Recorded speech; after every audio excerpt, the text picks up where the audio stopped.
Welcome back once again to the Retrocade podcast, episode 52. It's Phil and Sean. Great to be here on this post-Halloween episode. It's a real spooker. There's a lot going on. There's a lot to discuss and a lot to catch up on as usual. I'm very, very excited. It's, we do have a lot to catch up. I don't know why, but well, we take our semi-quarterly hiatus. It's the circles of life. It's busy, but yes. we're making it work, and we have fresh new content for you. We've got fantastic, a lot to go over. Fantastic amounts of fresh new content, and there's a lot of exciting things on the horizon, and we're talking, tons. And I'm stoked for all of it. So I know, Sean, that you have been well on your way to see and watch some good stuff, such as let's start with the first. Let's start with Squid Game. Yes. It was about 2 weeks ago. It came out 3 weeks ago. I was actually in El Salvador when it came out, so I was a little late to watch it. Right. Everyone's like, "Oh, this show, it's crazy." Even like our friend Fly was talking about it. Yes. He rarely says anything. He likes good. nothing. Friend of the show, or general, yeah. somebody, yeah. Anybody, he does, yeah. He doesn't like anything that is trendy or anything like he's that. Like, bro, the show's sick, and so I watch it. I haven't had a chance. I've been like, I see it there, and I'm like, and they're like, "Oh, you gotta watch it in the original." I'm like, I don't have the patience to read subtitles for 8 hours. Oh wait, so you? I watched the dub. You watch the dub? Oh man, you see, that's the problem with me is that I like to kind of multitask when I'm watching stuff. So obviously, when you're watching subtitles, you have to just watch it. Exactly, and you're tired, you just want to like that. Yeah, I would be watching this at like 11 p.m. to 2 a.m. Exactly, I don't feel like just reading for 5 hours. No, it's just like more. Yeah, you want more energy. It takes a lot more energy. You have to really sit down and the dub's focus. A little cheesier. It's not as authentic, but for sure, yes, for sure. But I guess it's kind of like you got to pick your poison there. But even me, I'm surprised. Like I was really engrossed in this Korean TV show, and it was great. My grandma used to watch Korean soap operas for some reason. Okay, she really liked them. Were they on Netflix or? It was on like daytime TV. This is a long time ago. PBS or one of those channel 21 like weird Brooklyn, channels. those. But she used to watch them, and so I Italian one was watching Korean soap operas. Old Irish woman, yeah. But she's your mother's mother. Yeah. And she was but she really liked that. But interesting that that you felt that the it was. The premise essentially is you've all these like degenerate gamblers, right? Yes. All these people are in crippling debt, and their lives are in shambles, and they're all fucked up. So I've heard. I think a lot of people should know the premise. Well, maybe not. I guess not everybody. So the premise, so you got all these fucking degenerate gamblers, pretty much. They're all in crippling debt, and their lives are terrible.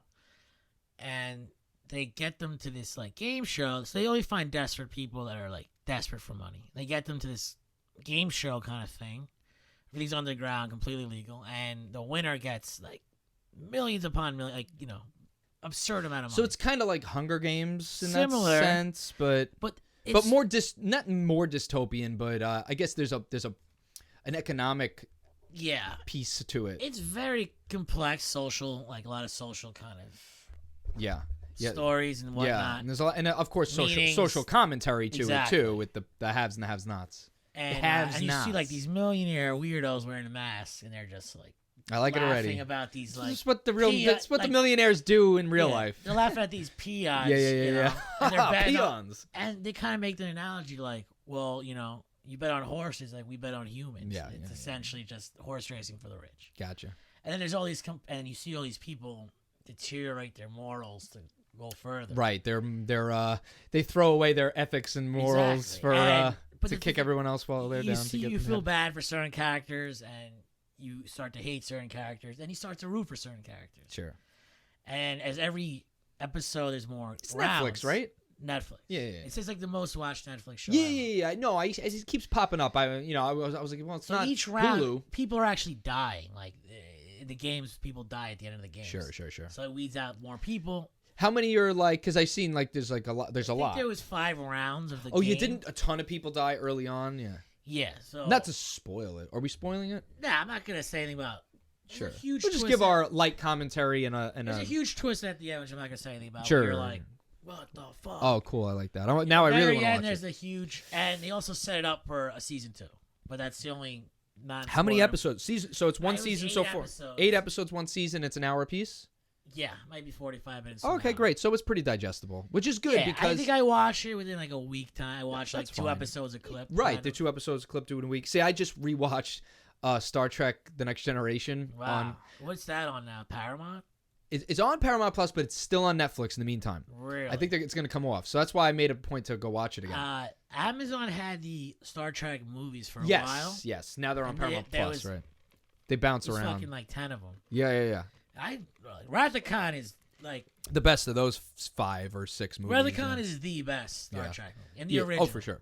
Well, the first one's mad boring. The first one is just like So it's very 70s dry. It's like sci-fi. very dry sci-fi. There's nothing going on. It Just really like banter in a ship for 2/3 of the movie. and it's long too, so it's like 2.5 hours of banter. You're right. And then, but at least at the con, you get a lot. From there's it. action. It's good. Yeah, there's it's good. Parasites. You're in it. And You're- Spock You're involved. like sacrifices himself. to God! save everyone. Yeah, I mean, like everybody knows that. That's iconic at this point. And Even like who's in Seinfeld. yeah, references. So, yeah. like, George does it. Yeah. and that was fucking 30 years ago. Yes. So I don't think we're spoiling anything at this. No, we're not spoiling Wrath of Khan from 1982, whatever year that was. But yeah. Star Trek's good. I used to yeah. watch it. I used to watch the original Shatners when I would be like really fucked up in college and I had to go to bed. It would like set It would me be to on. sleep. Yeah, It was, that'll like, put you to sleep. interesting. Yeah. And man, you would see these like beautiful women. Oh, on they the only show. threw.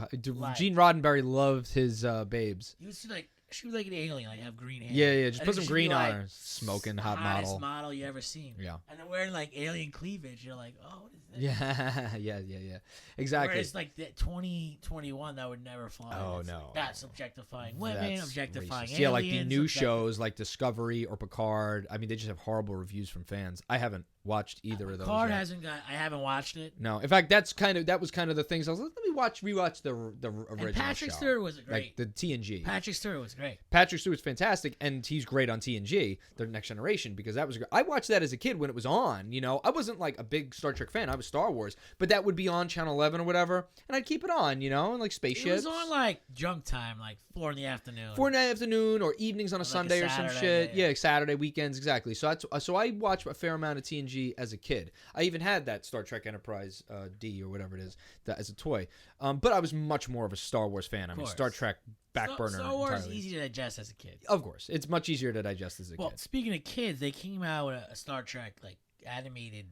Yes, they had Kinda the lower decks, right? I don't know what it's called. I saw a billboard. Oh, for did it. they have 2 of them? Because there was the. There's a new one right now. I think it's on Paramount Plus. I think that's lower decks. Or And but they it's more kind of like an animated show with aliens, and Yes. it's made. Let me like see if Star you- Trek for kids. Yes. Which Star Trek's never done before. So, Well, they did have the original animated show in the late 60s, early 70s. It was kind of just animated. yeah. I missed that then. Well, it was essentially it was a short-lived. I mean, 1 or 2 seasons. It was the original show, but just animated in the late. It was kind of like Space Ghost, that kind of animation. I don't know, like Space Ghost, Yeah, it was in that Like animation. very- What company? Hanna-Barbera. Hanna-Barbera. Yeah, I think that it might have been them. I used to love Space Ghost, Coast to Coast. Me too. I watched it. And it was like adult, but it wasn't like risky. Right. Yes. It was mature. Here, so this is 1973. Yeah, this is the Okay, yeah, Yeah. that's that animation. that like Hanna-Barbera animation. I don't know if it is Hanna-Barbera, but it's at least inspired. There's by it. like I remember like Hawkman or Hawkeye. Or, Yeah. The And there was like some like mold guys that would like transform, and there was like rhinos. Oh, this is Filmation. There So was like similar. rhinos and shit. I Yes. remember watching these like poorly animated. I remember that too. Science Yeah. fiction-y cartoons. Yes. Like, my grandma, they would be on like Cartoon Network late night. Late night. Yeah, sure. That was plentiful in the 90s. Yeah, because that's what they had. Well, that shit's not on TV now. Not really. You'd probably have to sift the internet for programming it. is such trash now. It's Oh just, yeah. like, No, there's such kids junk have out there. kids are glued to YouTube. They're and they glued to watch YouTube, yeah. Shit that are 5-minute intervals. Yes, for sure. We Yeah, I had, see so like, much of that. Cool fucking content. Yeah, And we like gotta well search thought it. out. Yeah, like But in, like it had substance, it had character. and I think that there's so much junk out there now, and so much content. A lot of it is junk, but it's easy for little kids to, I guess, absorb the junk. But like you said, like if you think about like the real Ghostbusters, like if you rewatch some of that, some of it's really well written, good stuff. It's great, And, but it's like approachable. Yeah, it's approachable, but also like a little spooky for kids. I mean, some of this stuff.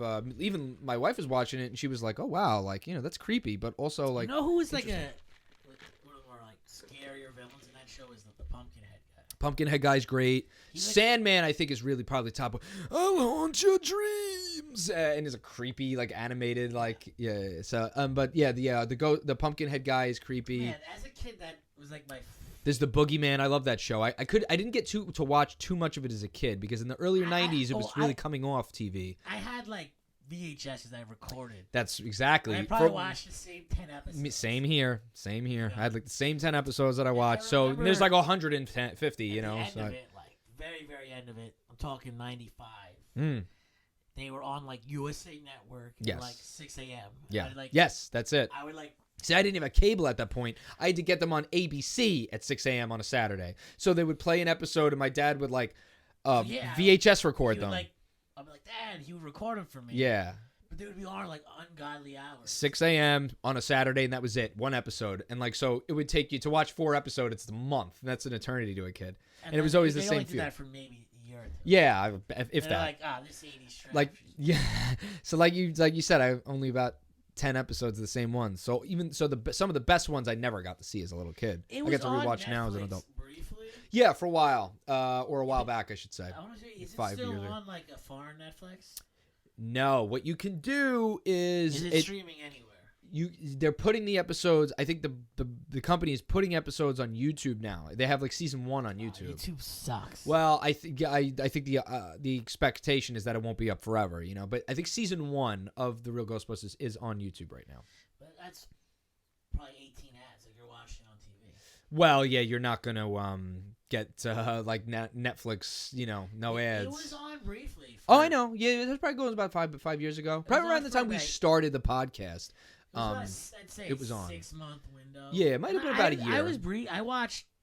You were the one who told me about it. I watched probably half of them, maybe a third. Yeah. I don't know. I watched at least 40 episodes. Turn that mic to your head. Make sure the B2 is facing your head.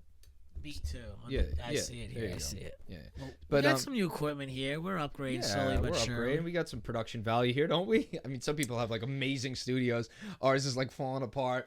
There's pipes in the ceiling. It's a leaking on us. little asbestos. Never hurt anybody. you know. Well, it was cheap, you know, to rent the But studio. speaking of Ghostbusters, I sent an article this morning. Ecto Cooler's returning. Yeah, you know what? I'm looking at my phone when you wrote that. I was like, oh, that's great. And then I see the comments under, and everybody was like, this is bullshit. So it's coming back, but in an extremely limited capacity, and that's why I responded to it. It's a promotional item. But promotional is like, what does that mean? You know, we're going to be able to buy it on eBay for $150 for a pack of 6. It's going to be like movie events, I guess, through the studio. So we're not going to be able to get much of this stuff. No. Like, come on, you couldn't bring it back to full retail. Like, it's just a tease. What's the point? There's got to be this demand for it. Even do it. At least you can buy it online from Yeah. Coca-Cola.com. That's it. Coca-Cola.com. $20. Ghostbusters exactly full I would retail. have paid $20 for a fucking. I would have bought a bunch of cases. That was a fun summer, 2016. Even if you said, all right, 12 pack is $20. I would have bought a 12 pack. I would have bought a number of them. I would have probably bought a bunch because I bought like 100. Yeah, give me 5 cases. I would have bought a bunch.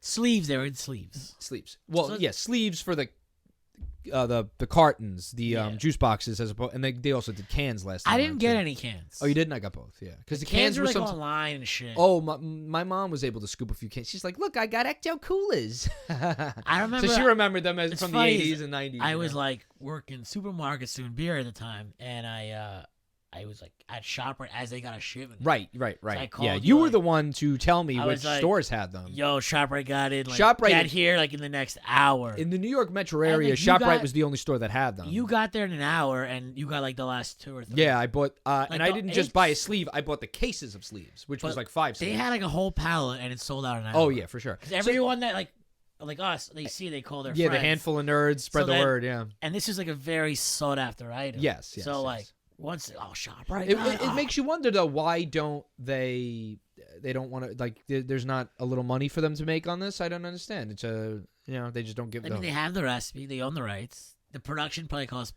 pennies. It's the same old fucking stuff. What's and the problem? nostalgia. Now's the time to do it because you're coming out with a new Ghostbusters. Yeah, that was the product. whole thing. Hopefully another Ghostbusters come out movie and they'll do it again because that's what they And did. they in wasted 2016. on like. It was the best thing to come out of the 2016. I was saying you wasted on that abortion of the movie. Nobody talks about that movie anymore. Nah. We mention And then, like, anytime Ghostbusters gets mentioned on this podcast. Leslie we Jones is like, you guys are racist. You guys hate women. It's like, no, we just don't sour. like you because you're a terrible actress. No, it's not even her. The movie was sour. It was poor. The thing is that humor didn't work for that movie, and that's the short it just didn't fit the original recipe. And the thing is that now, and you have to understand, the original recipe cannot be replicated because it was those 3 actors that made that work. Those 3 actors aren't in it, and if they are, it's for a cameo. So the leads of a new movie have to do something different because you cannot replicate what they did before. So it's going to be a different tonal movie. And essentially, we have to just do this new Ghostbusters movie. It's going to essentially be the tone of Stranger Things, with some jokes in it, which is fine because you cannot replicate what they did. There isn't Bill Murray just standing around making stupid, off the cuff. It's also jokes. like it was 80s. It was different charm. It was a different time. It's all different. So of course the movie's going to be different tone with the Ghostbusters, the Ghostbusters name behind it. And that's really how that's going to go. And if you go in with that mindset, you should be okay. See, that's the problem. They did, in the 2016 one, they kind of did the kind of humor that they did for the movie Bridesmaids with Ghostbusters, and it really didn't work for everybody. It just didn't. The jokes weren't fun. They ad-libbed a lot of trash. You could tell that they were on set. And like the fact that they just redid Ghostbusters, really no one liked. Meaning like the old movies didn't exist. It was just a reboot. No, it's just trash. Yeah, like nobody wanted that. It was like, no, just do the passing of the torch. We want Venkman and the rest of them to be... We want the characters. Yeah. We don't want like a rehash. No, we don't want Venkman and all them to not have existed. They were trying to enter the woke culture. And so this movie Eternals is coming out. It has like a 55 on Rotten Tomatoes. They have like all these inclusion characters. I think there's like a gay kiss in the movie. Great. And China's like... Gay kissing. We're not playing this. No, so it's banned in China already. China's like, we're not airing this movie. So Disney's already like losing big bucks. The whole Chinese market's like absolutely not. It's so funny how much Disney they try to be woke, but they have to not be woke because you can't be woke in China. Their biggest market is China, and China don't fuss around with that kind of stuff. But so like the reviews are terrible. I think the Marvel nerd that reads comic books is fed up with the woke Disney shit, and they're like, I don't want to watch this crap. I don't want to watch. I'm a big Marvel fan. I don't want to watch this crap. And it's like this whole Disney agenda of like, let's just be like... Well, it's just like the same Hollywood writers. Like, I know Disney is involved, but also, the corporate overlords at Disney also know, oh, listen, if it bothers China, we don't want it. But, like, it's the same handful of writers doing the same woke stuff in the bubble of California. And I don't think they get that a lot of fans, just don't want... They don't want their characters changed. They don't want that, that's for sure. The stories that they grew up with being gentrified to fit cultural movement of inclusion. Sure. There's nothing wrong with inclusion, but you shouldn't have politics and cultural fads affect stories that have been there for generations. Sure. Stan Lee wasn't writing about fucking sexual orientations. He was writing about superheroes. Mm-hmm. But also, and growing up and stuff. Like if you look at like how he wrote Spider-Man or Peter Parker, it was relatable and real. And I understand that, like you have Miles Morales, and that, kind of and I guess that's a piece of inclusion in itself. But as long as it happens more organically as opposed Organically to, is a good word. You don't want force. Yeah. And a lot of it does feel forced. That's and why I think Star that's the Wars biggest... failed. Like, you had all these... I don't think that was Star Wars' biggest problem. I think Star Wars' biggest problem... it was part of the failure. I think a lot of people maybe blew that out of proportion. But, like, let's add characters that have no purpose. You talking about Rose? Rose. I think we're all... well, the thing is that you could... Finn had no purpose and he sucked. Well, the thing is that that's poor writing. Because it's fine to fit them in if it all works. They failed on where those things should have went. So, because Finn could have had a great arc. You could have did better things with Rose. Let's talk about a movie that worked. Let's talk about a new movie that was great. Let's talk about a movie that there's fits new that movies genre. that work. Where, Sean? Tell me. So Dune. Okay, Dune. Science fiction opus. Beautiful. A lot of it, the original book, a lot of inspiration for Star Wars and George Lucas with the desert and the spice. It's not. Everyone knows that. It's at this not point. to the level of Lord of the Rings, but it's considered one of the quintessential sci-fi fantasy novels like ever written. Yes, for sure. And the movie, so they came out of the movie in the 80s. Yeah. It's Patrick Stewart, the guy from Twin Peaks. I can't remember his name. He's in Portlandia as well. Yeah. He's a big guy. He's been around forever. I don't remember his name offhand. He's in Blue Velvet and all those movies. Yeah, he's it was not terrible, but it was a little for the 80s. It didn't age well. No, and it also, was kind of a commercial flop. Nobody really. It's only kind of like science fiction people remember. That's Dune why in the it 80s. took 40 years to someone approach this project. Well, sure, because it's expensive, it's bloated, and it's a massive, massive project. Yeah. Well, yeah. So they have this new kind of the it actor, Timothée Chalamet or whatever. He's like the new big actor guy. So he's the main character. Yes. And you have a ton of big actors in it. Where did you write this? Where did you watch this? It's on HBO Max and theaters. So you have Oscar Isaac, you have Jason Momoa, whatever the hell. Jason Momoa. Jason Momoa's in Oscar Isaac. This guy Timothée Chalamet. Yeah. Josh Brolin's in it. And they're all pretty young. The kid Timothée Chalamet, how was he? 22 years old. So he's like the big, next it actor. But you have, I just named 4 huge actors in it. Sure. So you have Sahana, whatever her name is. Not Zoe Saldana. Zendaya. Zendaya. Yeah. She's in it. So you got like a pretty big cast. And not to do any spoilers or anything, it's essentially like space politics, and there are these different factions fighting to control this like shitty desert planet. Right. But this shitty desert planet has this thing called spice. Everybody wants the spice. So the spice mines of Kessel. They explain that spice is this substance that you need for like interstellar travel. So this movie takes place 8,000 years in the future from now. So it's like the year 10,000 or something. And it's in this galaxy. Yeah. Unlike Star Wars. Yeah. So there's different planets of people. And there's an emperor which you don't even see, which is also like Star Wars. So there's an emperor of like this galaxy. And it's very similar to Star Wars that you don't even see him in the first movie. Right. You only hear about it. George took a lot of inspiration from that. So Dune did do it first. But Dune, you hear George did it better. Star Wars did it better. You hear 7-8 references to the Emperor. The Emperor. Just like in the original Star Wars. You don't see him? I have just received word that the Emperor has dissolved the council permanently. And you don't see him. Who's this Emperor guy? What does he look like? Yeah, so it's very cool. He's probably mean as shit. The Star Wars thing, it's on a desert planet, Tatooine. I think it's called Caracas or something. Yes, the main desert planet with the big worms. So, and that's the one with the spice, though. And so the spice you need you can't like travel dimensions without this spice. Okay. It like helps you navigate through star systems or something. So they said it's the most valuable commodity in the entire universe. So like if you can control the spice trade, you got everything. The wealth and power beyond measure. So everyone's kind of fighting over controlling the spice trade. And then there's these people that already live on the planet. Sure. They're called Freemans.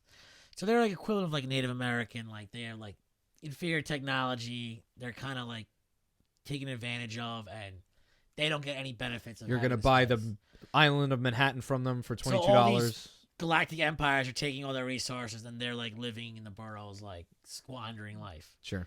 So you have all these political factions. It's a tremendous movie. So you were a big fan then? I loved it.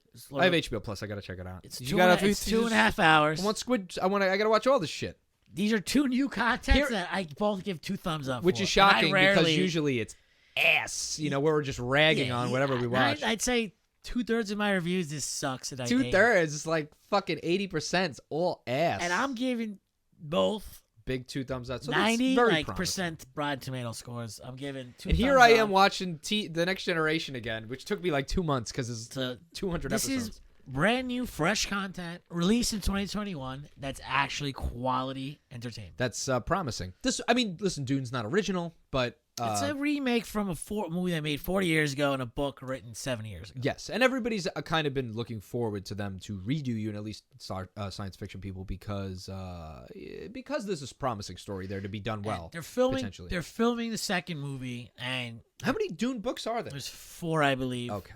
I read the first one. Yeah. It's like a literary classic. Oh, it's a literary classic. I couldn't really get through it. The second book I like is when I gave up. First book was great. The second book got too like intense and weird, and I gave up on it. Sure. But I am reading now these Dungeons & Dragon books, which are phenomenal. Oh, yeah. So we've heard. They're following this character Drizzt, like Durden. and he's like a dark elf. Yeah. And they kind of explore his progression from the Underdark, which is this like kind of evil, sinister place, to go into like the light world. Are there any And it's just all these nods to the game in any way? Yeah, so it's all full. It's just all Dungeons and Dragon lore. Sure.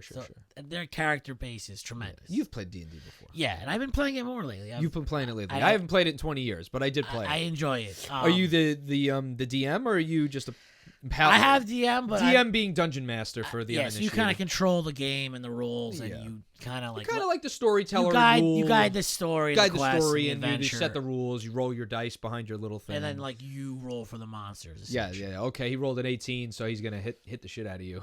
Exactly, but great books. There's like 23 books. Remember the D&D movie that they made in like 2001? It was in Marlon Wayans. Oh, and what's his name? Marlon Wayans, guy I remember. Jeremy Irons. Jeremy Irons. Fucking hot trash. Hot trash. Time to die. He says something like that in the movie, and it's just. That's the problem. Is the franchise has had a lot of blunders. You know. Oh, that was a bad blunder. He came out a new video Marlon game. Wayans was like the Jar Jar Binks of that movie, if you don't remember. He was like the jester or something. He was just hard, but he's talking in modern day slang. But it was a disaster. No, I think Jeremy Irons said he did it because he just bought a house and he needed to pay for his house. He needed to pay for his mansion. Yeah. Yeah, that was big time schlock. Woo! Yeah, I didn't get through with that movie. I just watched pieces of it and just turned it off like when it was on TV once. But I do remember we were actually in the same school at the time when it was coming out, and it was kind of like, oh yeah, because we were in Magic. We played a lot of Magic the Gathering at that time, so it was popular within the MTG community world. For sure. And us playing at the time, that was similar thing. I didn't see it in theaters when we would play our cards. There was a lot of in these game stores, comic book stores, where they would have D&D stuff, publications. So we were always around it. If we were not exactly, if me and you were not directly playing D&D, but we were around it. We had exposure to it. Plenty of exposure by other people playing it around us. Even though we did play it, and you say you've been playing it even more recently. And then also stuff like Warhammer, of course. Very similar. Warhammer is really cool. Yeah, I loved at the old card store Alternate Realm here, in Eltingville, Staten Island. They had the whole table that's like the. So these figurines, first off, are like absurdly expensive. Oh yeah, I remember the owner of the store just painting them painstakingly. So, dude, the paints cost like $30. The figure cost it's like $60 he would just for sit a figure there that's 3 inches painting Warhammer figures all day. That was what he'd do during the off time of the. To essentially have a Warhammer army, you're looking at thousands of dollars. Absolutely.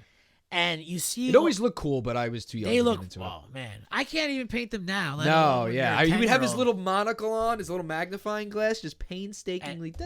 They have like a very rich community, and yeah, apparently Magic the Gathering is doing a Warhammer collaboration. Oh wow, that'll be really. So in it's Warhammer, supposed to be 2022, like Urza, so it'd be like Warhammer lore and Magic cards, which is similar to D&D stuff. Very cool. They should do vice versa too. That'd be very cool. So they said it's announced 2022. I don't know when, but we'll see within the next year or so. Very cool. Did you, speaking of which, did you see the micro documentary of Neutral Ground?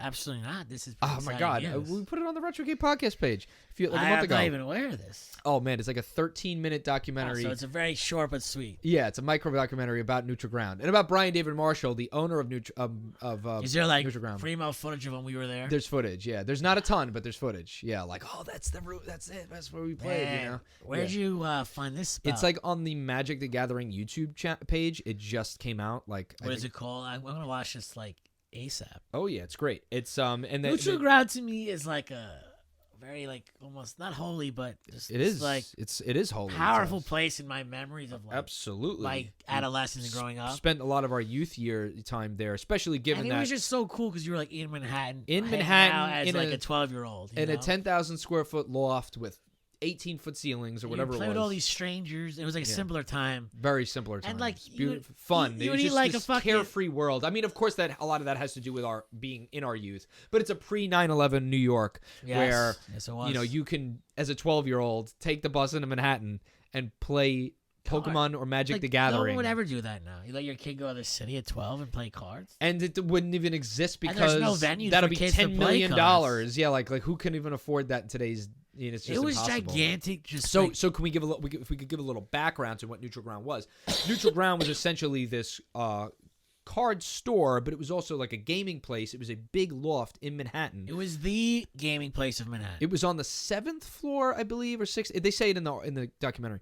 So they had the black flags hanging out. That was how you knew. So on West 26th Street in Manhattan, there was this big. So if the first time I went, I was like, "Where is it? Where's it?" And they have a big. You introduced me to flag. Yeah, who knows who told me? I don't know who told you, but you were like, "Oh, we gotta go see." Sure, I cards. heard through word of mouth from the group. Neutral Ground's the spot. You introduced me to it. Yeah, and then I played there for probably 4 or 5 years. Big black flag on West 26th saying that's at Neutral Ground with their symbol. It had these like kind of like an eye almost. It was like well, there it is, right there. We have the mats. It's just like a little symbol. These fucking mats. I had them from back in the day. These are beautiful. Mats. Yeah, beautiful. I tried to buy them. They don't exist. They don't exist. Yeah, there was like a T-shirt, Neutral Ground T-shirt. You weren't even on, selling like, me Etsy. one. I tried to buy one. No, these are staying with me till I'm dead. Yeah, and you know what? They're not in mint condition, but they're not. No, I ate pizza on them a number of times. Yeah, while, you can see like some coffee and pizza stains on them, but they're not as beat up as you think they. No, for 20-year-old mats, and also given that they're not like they were a high quality mat. These were like the free giveaways during one of their tournaments. Not like I didn't pay for those. You must have. I don't know where the fuck you got these.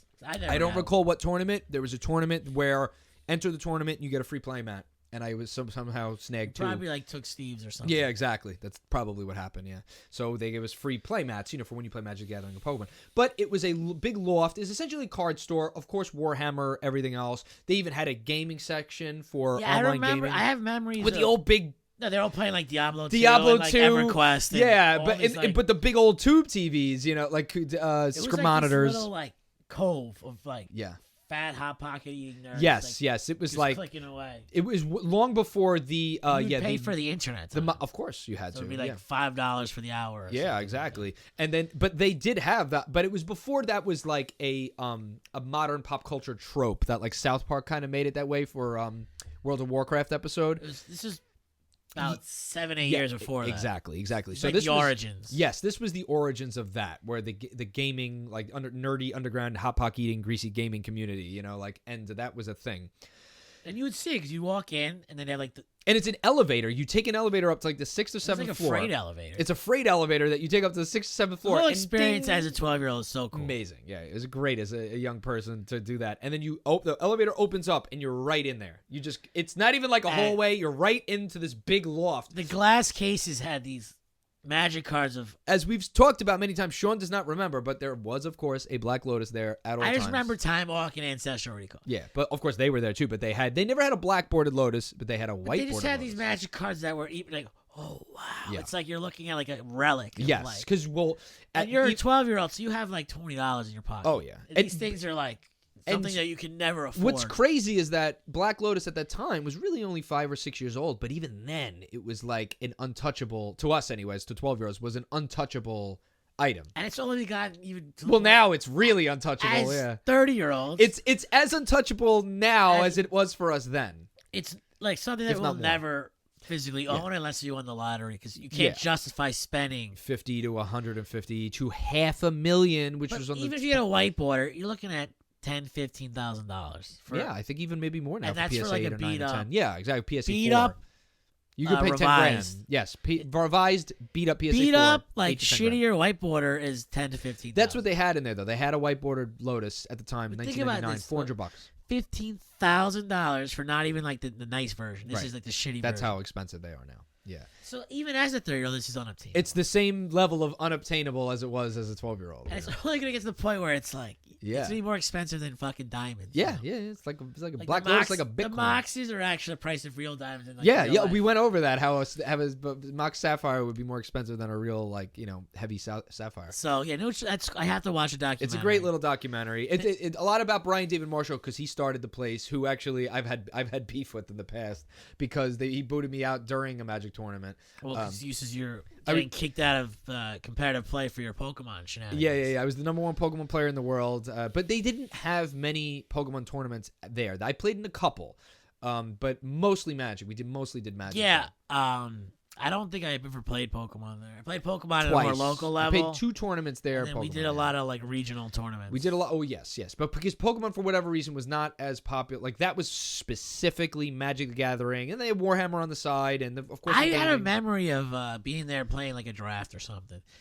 And there was like these adults, probably our age at the time. Right. Or maybe younger. There's Right. a lot of 20-somethings. As a 12-year-old, I'm like, oh, those guys are old. Right. If they're 22, they look like grown Nah, men. they were definitely older than that. They were probably 30. Okay. And they were playing Risk. And I was like, Oh, yeah. And I'm like, I could play Risk with my dad and like some of my cousins and stuff. So I always thought Risk was like a really cool game. Yes. I was very impressed that these guys were like 30 years old Playing after like work. a full-out game of Risk in a loft in Manhattan. and it kind of legitimized what we were doing because these grown men are spending their time doing it, like, and I remember the first time I saw John Finkel there, which was at the time the top Magic player in the world. And I knew who, of course, he was as a 12-year-old. You know who the top players are. And there was like a you like whisper. Like, psst, psst, it's a that's random like week. I don't know why I was there on an evening weekday. So weird, Like, how did I summer- get there? the Might have been a summer- summer. Yeah. The summers I went, but I remember a few times like I went by myself. Right. Well, so did I. I It doesn't even make any you sense or, like, 2 anymore. other people I went. How did I go there by myself? I would call like you or like you guys couldn't go. Or Yeah, whatever. you just and I had like nothing to do. And I'm like, I want screw to it. I want to go. Yeah. So I would just go by That myself. must have happened to me too. And I remember going a handful of times by myself. I went a handful of And times it by was myself fine. too. Like I would just talk to strangers. Play cards, They're trade. all doing the same stuff, I and remember you one time fit yourself into a couple tournaments. One time I ordered a Domino's like personal pizza because you Yeah, could yeah. order food. You could order food right up to the So loft. everybody would order food. Yeah. And it would be They like also you could buy food there. They had a frozen thing of like Hot Pockets and like those frozen like chicken but it was, sandwiches like, and a microwave. Because everybody would order like all this cool Manhattan food. Yes. So when you're like from Staten Island, you're like, oh, what's that? Yeah. Man, put Chinese food down the block, and then Everybody they would got order Thai food. So Yeah. that was part of the lore. That was part of it. Yeah, it was you all wouldn't an go out for experience. lunch. You'd order the lunch. You'd order the lunch. and Yeah, eat it there. That was part of the lore. And you just spent fuck 8 to. In the documentary, they talk about how these guys. One of the guys, Voshowitz, who I knew I seen him there a number of times. It was a top Magic player at the time. He got stuck there on Christmas. Like apparently, like they locked the thing, and he just got stuck there, and he just like. That's pretty just cool. played like he just I don't know, and then as they came in the next day, I guess January 1st, maybe 26, yeah. the 26th. He ate like a lot of food. He left the money for it and just like left, and like as they came in the next day. That's a story though. Like that's a cool story. Yeah. He got. I don't know how he got like locked in, but There's another documentary. It's not new at all. This is probably like 2012, 2013. It was on Hulu, but it's long gone now. You have to find like the deep crevices of the web. yeah. It's King of Chinatown, and he was our favorite Chinatown fair. Oh man, yeah, China Fair. And it kind of tells the story about Justin Wong, who was a very famous fighting game player. So he won all these tournaments, Evo. He's super famous in the fighting game community. Yeah. And his local haunt was China Fair. Oh yeah. So they kind of show him going there in 2010. This is like right before it closed. Right before it closed. Around I mean, it has 2014. reopened, but it's not the same. So I went recently. This summer I went in. So I was in Chinatown with my family. I walked in recently. I didn't go in the whole deep in, but like because it's not the same. I did a full like tour of the store, and it's the same like subterranean kind of thing. But it's, first thing I noticed is just so bright, which it did not used to it be. used to be a dark, dingy. And now they like, have like cave. heavy bright fluorescence, and Yeah, it's no. and like white floors, and it's like really bright and white, which it didn't It used to be. dark, dirty, Yeah. and smoky. People would be smoking cigarettes and shit. Yeah, I remember the first time I went in there was with Dave Holman. It was like a weekday cutting school, and he was at the time trying to get really good at Dance Dance Revolution, which was like a thing. I don't know if you remember It's like how early 2000s. early 2000s. It was like 2001, 2002, probably early 2002. Maybe late 2001 sometime. I don't remember. Sometime around that area. And we went in on a weekday, and it's packed, mind you, and it's dark, and it's smoky and sweaty. because it's crowded with and then there's kids battling in Dance Dance Revolution, and it was like kind of in the same way that Neutral Ground was. Oh wow, tournament play. These guys are this is the best. Like a big tournament game going on. And I always played Marvel's Capcom too. Oh yeah, which was right near the Dance Dance Revolution. There would be a line of play, so like you'd play. If you won, you stood on. Sure. And I was on a roll one day. I don't know what it was. Like George. Oh, playing, yeah, I've heard. Well, you probably told this story in the It cast. was but go ahead. George like playing Frogger. Yeah, it's just, a perfect combination of Mountain Dew and mozzarella. So I was just on a roll, and I'm just grooving that day. I'm getting all the combos, I'm blocking, I'm just killing it. So I get like 5 wins in a row, and I'm like, oh, and I'm beating like these like very good players in like the most competitive arcade in New York City. Yeah. And this little boy, freaking, must have been like 8 years old, like Hello Kitty backpack, little Chinese boy, comes up, barely like face over barely the counter. barely see over the Barely over the controls. cabinet. Yeah. And he fucking whoops me. Just destroys me. Sean goes 7-0 and then gets smoked by an 8-year-old. 8-year-old, like 50-pound Chinese boy, just destroying me with his Hello Kitty backpack. That's great. That's a classic story. Speaking of which, we just did the Feast of San Gennaro. We just squeezed it in, and then afterwards we go to, of course, Barcade. And me and you did. Well, first of all, I smoked everybody in Street Fighter 2. You did. So you did smoke. I smoked everybody, so don't worry about it, Sean. I smoked you. I smoked the other guy. I smoked your friend Jeremy. I smoked my wife. I smoked my cousin. I beat your cousin. Yeah, you were on a roll. I was on a roll that night for some reason. You were the Street Fighter, but Donkey Kong, you were terrible. No, let's not go that far. Sean placed, and then I placed. You placed second. I placed second, and then I placed third. I think I cleared 5 or 6 screens. I cleared 3 screens on Donkey Kong Original. So let's not say I did horrible. In the end of the night, I redeemed myself and got right under you. I placed second. I have the picture of it to prove it. High scores. So yeah. I was on a roll with Donkey. You did good. Street Fighter, I played like shit. It's vice versa for me. But I did redeem myself a little bit with Donkey Kong by placing third. And now remember, that's not all time. It was a very fun night. I try to go there once a year, and it's San Gennaro, then you go to Barcade. Yes, it's a 10-minute walk. 10-minute walk. You walk right over there and you play some classic. I actually walked from Brooklyn that night. I walked. We were in Brooklyn. We did a little like wife date night thing. Yeah, we did. I did date night. So we went near the Brooklyn Bridge Park there. It's like, that's that whole thing is kind of built up over there. So we hung out over there, mellowed out. Let's watch the view. So San Gennaro's all about the food. So naturally. what did you eat? Where'd you go? We sat down and ate at Lamella in Manhattan, which is actually really the first time. Is this the place I introduced you to? The Brick.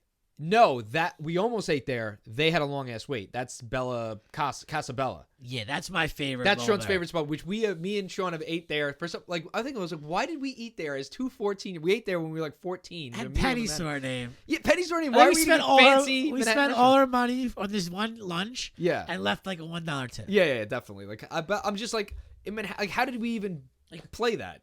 Sitting down meal for 2 14-year-olds in Manhattan. Other people at 14, they're like eating McDonald's. Yeah. They're eating like. I did that all the time at the time, though. I ate at so many restaurants at that time period. It made no sense. I can't even fathom why that. We were classy 14. I guess it doesn't make no fucking sense. But dude, we both had like $20 in a wallet. How did we afford? I guess restaurants were a bit cheaper then, but still, like you could probably. It was probably like a lunch special for like $13. I guess, but I guess so. But I'm sure we also weren't thinking, oh, let's get the lunch. And then special. We're also like, oh shit, we have to pay for soda. Yeah, soda. Next thing you know, it's like $16.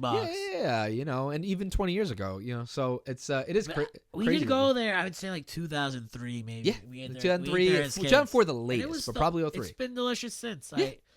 That's my go-to mulberry spot. It's so fun. Yeah, and it's the same kind of corner brick facade. It's like got brick that, and marble. It's like pink and gold. Yeah, like marble kind of, and it says Casa Bella. So yeah, I've ate there with Sean. Lamella was our friend of the cast, Fat Mike. That was his spot. Well, he said every spot was his. Well, Lamella was the main one. Oh, Lamella. He's like, he's my uncle. Which I've ate at Umberto's Clam House before too, at a feast a few years ago, which was very good. What is the dessert coffee place?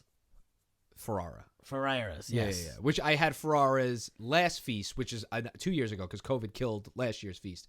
So 2 years ago we got Ferrara. It was a ripoff, because it was the feast pricing. It was feast pricing. You get a cannoli, you get a 7-layer thing, $18. Yeah, and it was literally $20 for like a little pack. It was like, oh fuck you, The rate prices were out. So I remember getting a sausage pepper for like $8-9. I think it was like $17 this year. It was, I didn't get sausage and pepper. I ended up getting I got a few rice balls, arancinis, and it was like $12 for like 3 little rice balls. And then we ended up sitting down to eat at Lamella, which the meal was $1.20. But tip included. Did you get wine and beer or anything? She got wine. Yeah. Maybe a glass. But tip was included. It was like tip included. That's it. I think they do that because you get all these like cheapo European tourists that don't tip. Yeah, tip was included. So I was fun because Americans have tip culture.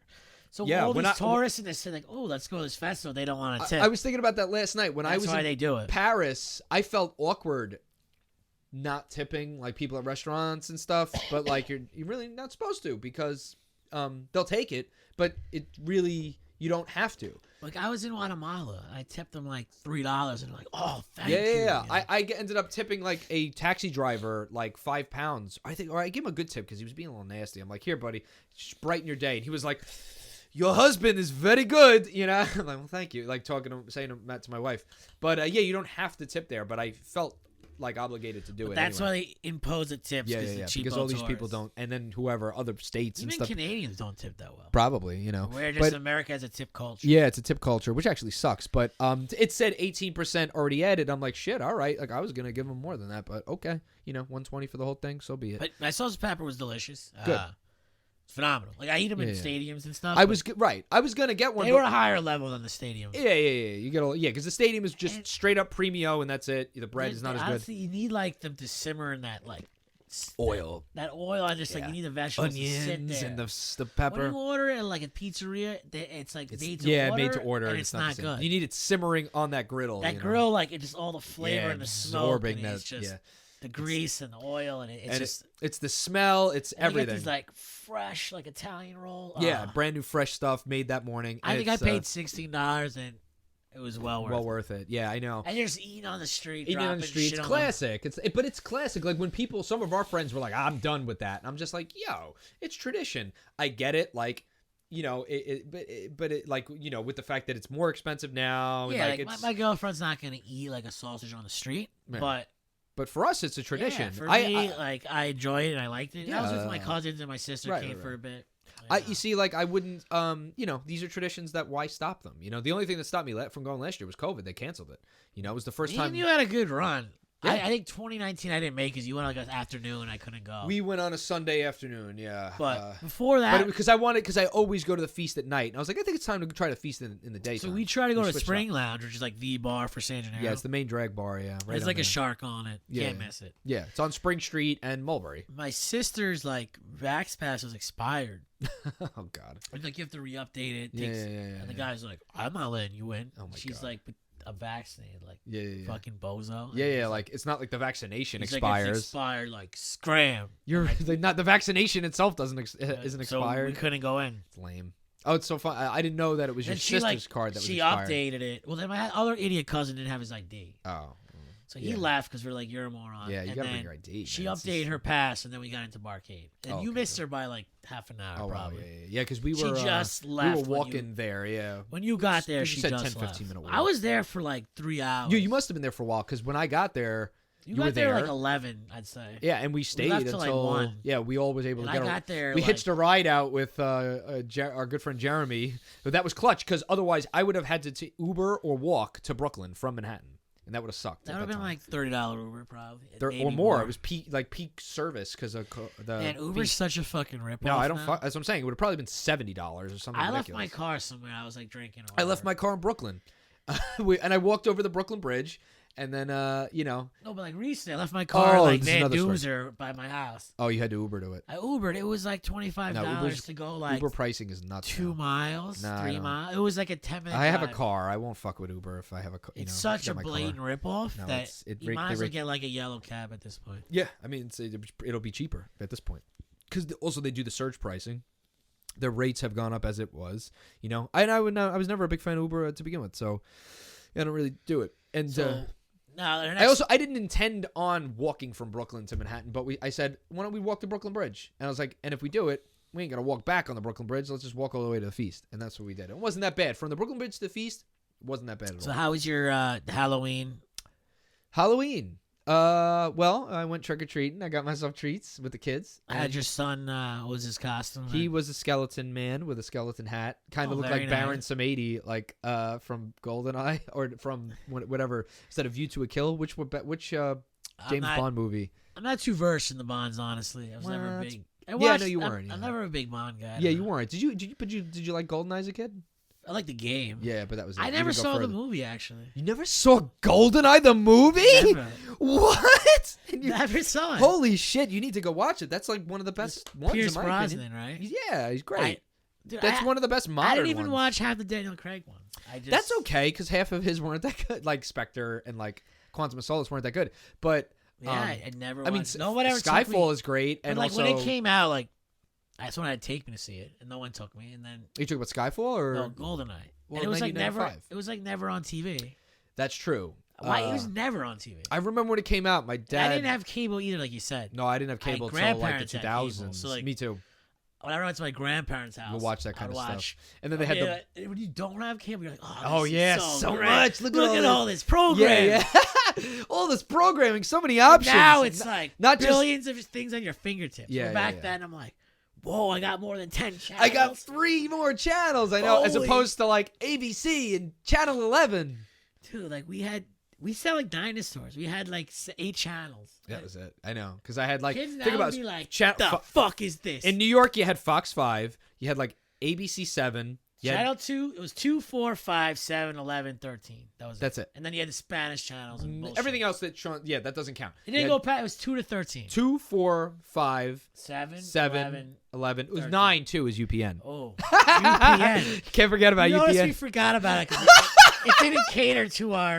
Didn't cater to your demographic. Our Sean, demographic. Sean completely jumped over UPN. Yeah, I missed New the watching the live episodes of the Steve Harvey show. The Steve Harvey show, or like Living Color. Color. Yeah. That was really it that they had. You know, I guess eventually they had like Star Trek, like Deep Space Nine and shit like that. But They had some cool cartoons in the morning. Actually, Oh, they did had they? the Extreme Ghostbusters, which was a short-lived. yeah, you know what? I remember. Oh, great! It's the Extreme Ghostbusters. A version of Ghostbusters is back, but I could never really get into it. Never that good. No, there was the wheelchair guy, And they made the characters like too edgy. They were edgy, punkish '90s punks, like. Yeah. But one of them's in a wheelchair. And it's like the other one, they look like it was like woke culture of 1999. They look like they were listening to like Pearl Jam. And Yeah. They're Was, like, let's get some They're ghosts. edgy, and like I got edgy, grungy, and then like one of them's getting an earring, and like a guy has dreads. He's got a dreads, and then there's the wheelchair guy, and like the only characters that you would remember are like Spengler, Egon, and I think maybe what's her name,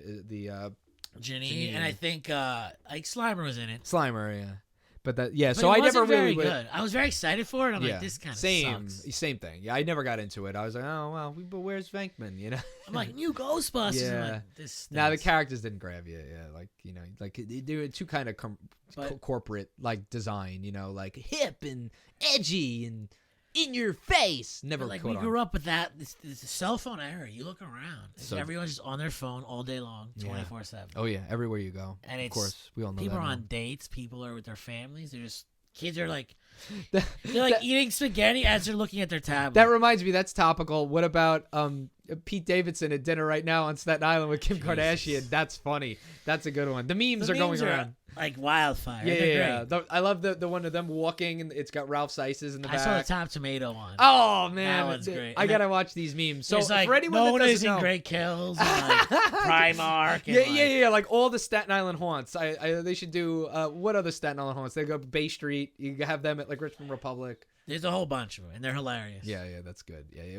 For they- those that don't know, So Pete Davidson, local Staten Island celebrity / moron. He this guy has the most beautiful woman on the planet. I don't get it. I guess he's just got the confidence to just. And I think he's just like, she just wants attention. So she's like, oh, if I go date this guy, I'm gonna have all the attention in the world. And she thrives on getting paparazzi. That's all that she She wants. wants to be in magazine covers, and He says, "Hey, hot chick, like I'll have sex with you for a couple of months, you know." Yeah, so they're not gonna get married. No. She's gonna sleep with him for 3 months, get all this publicity that she needs and craves and lives on. Yeah, I mean and then it's like their life force. And then when the stories publicity when hounds.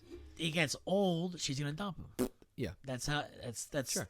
And in the end, he walks away. And then banging other these like chicks. hot girls are like, "Well, if Kim Kardashian banged him, I gotta bang him Yeah, and it's like, look, he's getting like all these like top tier too." pieces. All right, he's on Saturday Night Live. He had some stand up, movie or two. He hasn't done much. No, he's not like A-list celebrity by any.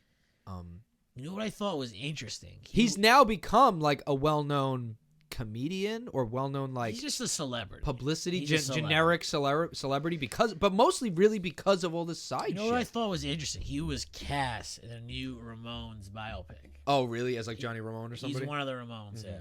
I don't know which one, but I mean, he does have look like the lanky, unhealthy. Yeah, that's how the lanky, Ramones unhealthy, look. Give him yeah. like a leather jacket and a haircut. He could fit the Ramones aesthetic. Sure, Not I am getting like a buff, healthy guy to play the Ramones. I don't think I don't know if he's the best actor. Like, you know how many like actors I saw King these of Staten comedians. Island. It was. I like King of Staten Island. It was okay. He's fine in it, but I didn't dislike it. I didn't think it was. He's great. also, remember, he's not really acting there. He's really just kind of playing himself. So like, can he act, it's kind of a different play. But the memes but comedians do say start as comedians and then like Jim the Carrey memes or are something gold, like that. and apparently they The went memes to are gold. Yeah, they dinner go at Campania on Highland. Campania on Highland, And he rented out the rooftop. it was just the two of them. Yeah. Yeah. What did he do? He called up and was like, "It's Pete Davidson. Can I rent out your rooftop?" All the publicity. Well, if I was Mr. Campania, I'd be like, sure. Now every Staten Island clown is gonna want to take his date there. If it's good enough for Kim Kardashian, it's good enough for you. Kardashian was here. You're a princess. Yeah. You're just like Kim Kardashian now. Listen, this calamari, I need to fry more. We need to fry more of this calamari. Kim Kardashian. I want the Kim Kardashian. What did she have? That's what people are gonna be doing on their dates. I want the Grey Goose, but I don't want ice. So no ice on my Grey Goose. I want my Grey Goose on the rocks. But sir, we give a set amount. Nah, I said no ice. I hate Staten Island. Yeah, but so memes that's are, a lot the of memes are great. Yeah, highlighting, I would assume this is probably not bigger national news, but definitely regionally in Staten Island, people it's are highlighting eating our it up. obnoxious culture.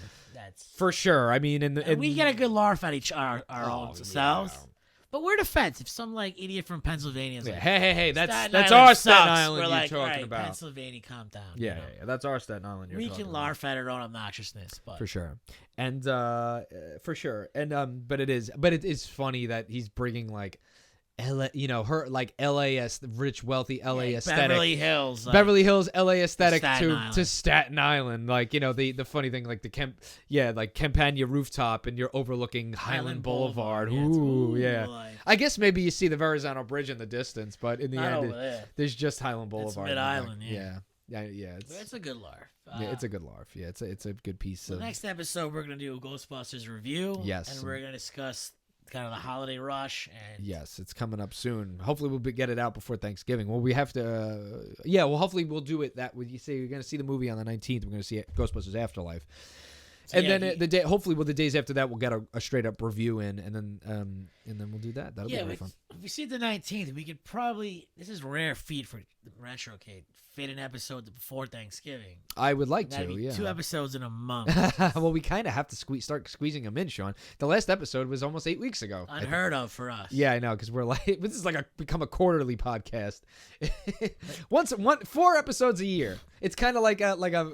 Hey, listen, we're making new content. We're making new content Slowly here. but surely. We're making new content. Your Star Wars collection expanding. As you can see, our Star Wars collection's expanding. I just got Prune Face in on his original 1983 77 back. So I love card today. the price tag on it. You like that, right? Some store I never heard of. It's $2.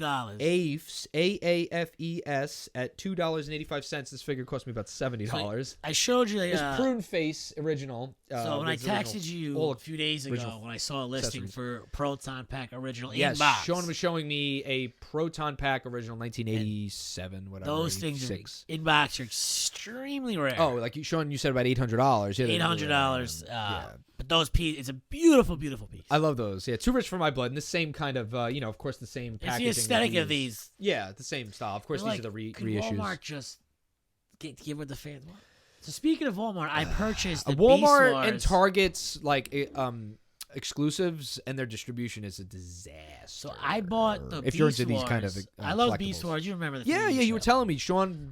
They reissued This Beast is Wars figures. 1995. Oh wow, it Beast goes back that Wars. far. It's Yeah. a Beast Wars 1995 re-release. So same as this Ghostbuster pack, same exact packaging from Yes, 1995. from the original 90s. And it was these giant figures. And back then they were like $15, $20. They're Yeah. like $15, I think, in 1995. Because they were like big and like you could transform between a monkey and like a dinosaur. Yes.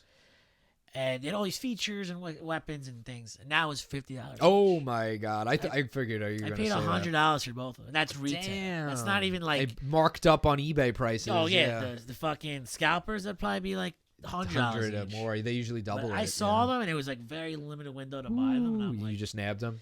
these look so cool to display and like these are just vintage '90s collectibles Yeah. that like I enjoyed. Classics. So I bought them. Yeah, it's I similar. don't buy new toys. I buy anything from like a very specific window. It's pretty much with me. Well, I do Star Wars the vintage collection, but it's that's very throwback. It's very retro.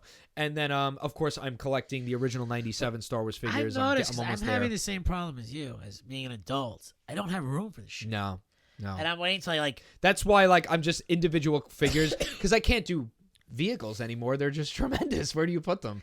I'm waiting I have the sales barge. I'm waiting for to get my next house and kind of when I move into my own. My basement's place. filled with this stuff, and it's like it is kind of crazy. But these And I have a your- display coming that I'm going to put on the wall, and that's going to Your look wife, my girlfriend, etc. They have like very little patience for all these toys. Yeah, yeah, I know. So they kind of always like making you push them to like hitting like I know. just get them out of like hide them in your little whatever. Hide them in your little crawl space. So it's like and like my friend for example, Complice from the cast, he has this beautiful Super Nintendo like collection of vintage games. Oh, great! That's and great. like the packaging and everything. Oh, It's he's got awesome. original packaging too. Everything. Wow. And instead of being proudly displayed, they're in like a fucking box under his bed. It's tough, It's tough. It's like because you want to display these things, but you do run out of space. And then you're gonna have to put everyone wants. You have to dedicate cave. a room. Yeah, everybody wants to make it, which I do. I have a man cave, and that's where all the stuff is. But it is getting kind of crowded with. I have at Walkers, and I have the sales barge right now, I there, have which is 3 tremendous. arcade cabinets in storage. And I have no room. Oh my God, yeah. See, And you I'm need not like a done buying sprawling them. basement.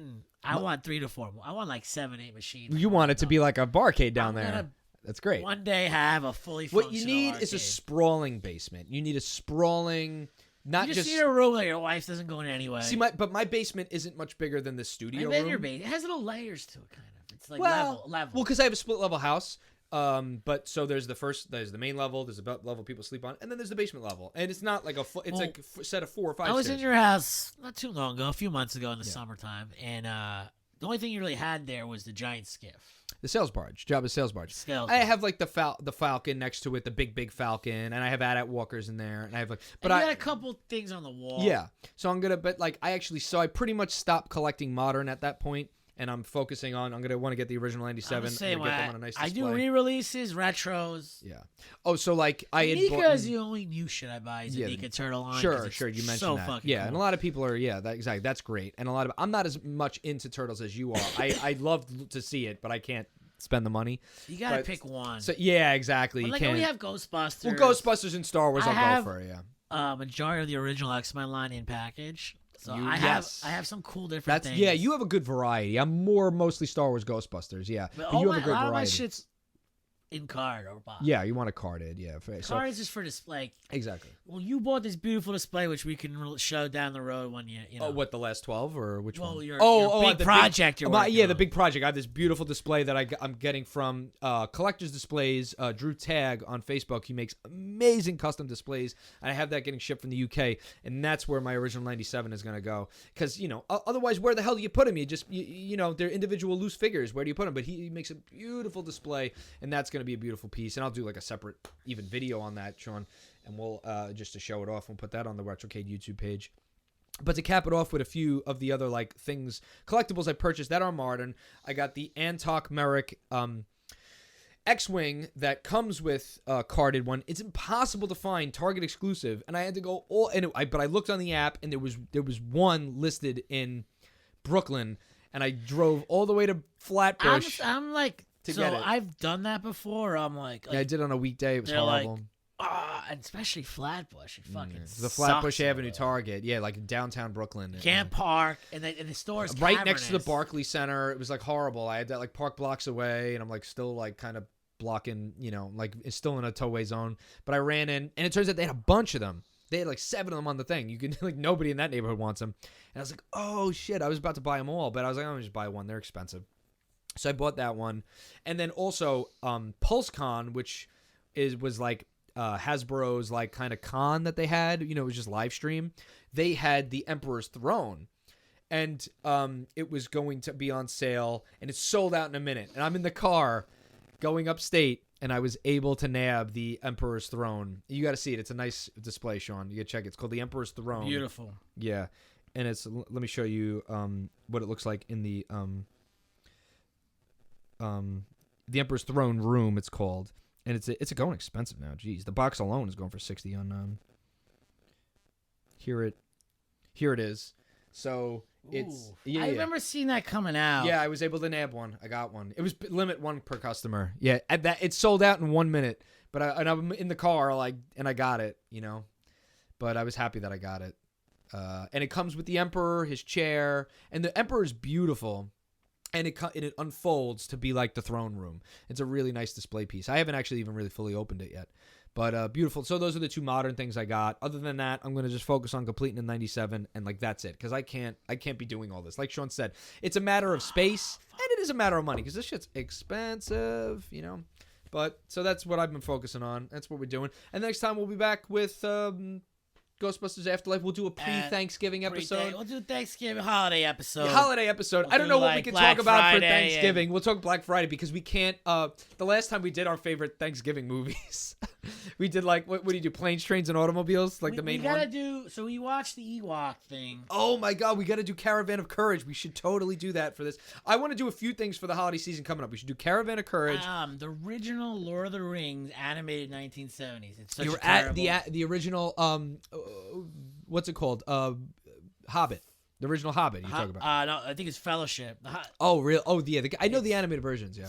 Terrible. But that's what makes them great. Yeah, that would be. Yeah, we're gonna do another like live movie review. Yeah. I mean, I think. I think. What's it called? Was super fun when we did the holiday special, which was great. Yeah, that was a lot of fun. That was a lot of fun, So and we gotta do was something- well rated. So I think a lot of people like that. We gotta do something similar Because it's also you can watch along. You know, it's we a gotta watch find along. a very schlocky nerd culture piece. to Yes. review.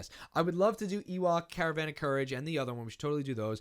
I even want to do something for the 25th anniversary of Shadows of the Empire, which is coming up. Imagine 25 years. Man. Yeah, I think December 3rd. I think is that's. I know we're in a tight schedule. How do here. they not do a remake yet? It's just that's like what we They did reissue That's what we need. Yeah, they did reissue the cartridge itself, which I do have. They had that limited run cartridge. I have it somewhere. I went to buy it, but I like lingered because I was like, it was expensive. It was like $100 or yeah. something. Well, what happened was that I couldn't get it. Flav guy one as well. Yes, I got. What happened was I love the purple like cartridge. purple art. Yeah, it's great. And the because it's the Shadows of the Empire figure box, like for the figures, but it's got the cartridge. And in the it. cartridge is originally gray. The And cartridge this is thing red, like, gray, but this is purple. like atomic purple. Yes. It's like mold. Like It's very really cool purple. It's great. It's a great display, custom piece. You don't. It's And not. the game physically works. The game physically works. Yeah, I you're mean, not you gonna wouldn't open it. Yeah, but it does. If you wanted to put it in a Nintendo 64, it will. Yeah, like if I bought two, maybe I'd consider that. But I got my original. But the point being is that I actually was not able to get it directly through limited run. So what I did was I pre-ordered one off eBay, and then of course the scumbag never sent it. And it was too late at that point to even open up a claim. So I got screwed. And then so I said, screw it. I ended up buying one off eBay secondary when they did get finally, because they took them 6 months to send them. Oh yeah. Yeah, I bought, it was in the summer. Well, I got a deal on a Simpsons arcade. It was supposed to be sent in November. Now. The distribution chain issues. I got it from, I think it was Newegg. I got some crazy deal on it. I got it for like $300 cheap. It's not bad. So it's like $700 retail. I got it for Yeah, like $400. yeah. But it's through Walmart. They're like a second party as a contract with Walmart. Sure. So then I get an email from Walmart saying, "Oh, products delayed till January," and I will not be surprised. January comes, products delayed till March. It's happening to me with a lot of pre-order stuff. I'm gonna get it in fucking June. Probably. I literally have pre-order stuff from Entertainment Earth, which is like one of the places you can buy figures on the internet from. I'm not even name plugging them because I'm done with them. You know how many pre-orders I have? That you don't even know where the fuck they're from anymore. You forget about them. I have and a then the mail ton. comes and you're like, Oh I yeah, forgot. that happened to me the other day. I got Tebow, vintage collection Tebows, and I'm like, oh yeah, I did buy this. When did I order this? 8 months ago? Yeah. It's I have a ton from distribution GameStop. networks are such a Disaster. fucking mess. It's a disaster. That any pre-order I buy, I mean, they were not good before, but now with COVID and the now dollar, 6 months to a year late. Oh yeah, but that's my point. I had shit come a year fucking later. I have more. I ordered Ahsoka's pre-order, the Ahsoka's from the Clone Wars, the vintage collection. I think it was February 2021. Now they're saying spring 2022, so over like 14 months. And then Rogue One Stormtroopers vintage collection, that same order, they're saying summer 2022. And it's like, what the fuck am I paying We'll have for? a whole talk about supply chain and Black Friday and everything else. Yes, that'll on the be next perfect for a episode. Black Friday episode. And we'll do Thanksgiving. a thorough Ghostbusters review. Oh yeah, it's gonna be very exciting, very fun. I hope everyone enjoyed this episode of the Retrocade podcast. Everyone, that's it for tonight, and keep watching.